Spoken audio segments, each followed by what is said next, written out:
അത്യുന്നതൻ്റെ സംരക്ഷണത്തിൽ വസിക്കുന്നവനും സർവശക്തൻ്റെ തണലിൽ കഴിയുന്നവനും കർത്താവിനോട് എൻ്റെ സങ്കേതവും എൻ്റെ കോട്ടയും ഞാൻ ആശ്രയിക്കുന്ന എൻ്റെ ദൈവവും എന്ന് പറയും.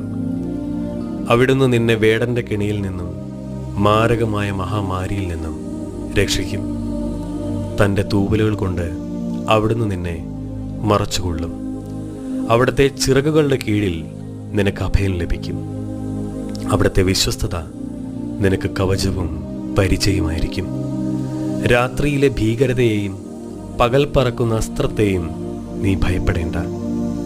ഇരുട്ടിൽ സഞ്ചരിക്കുന്ന മഹാമാരിയെയും നട്ടുച്ചയ്ക്ക് വരുന്ന വിനാശത്തെയും നീ പേടിക്കേണ്ട. നിന്റെ പാർശ്വങ്ങളിൽ 1000 മരിച്ചു വീണേക്കാം, നിന്റെ വലത്തുവശത്ത് 10,000. എങ്കിലും നിനക്കൊരനർത്ഥവും സംഭവിക്കുകയില്ല.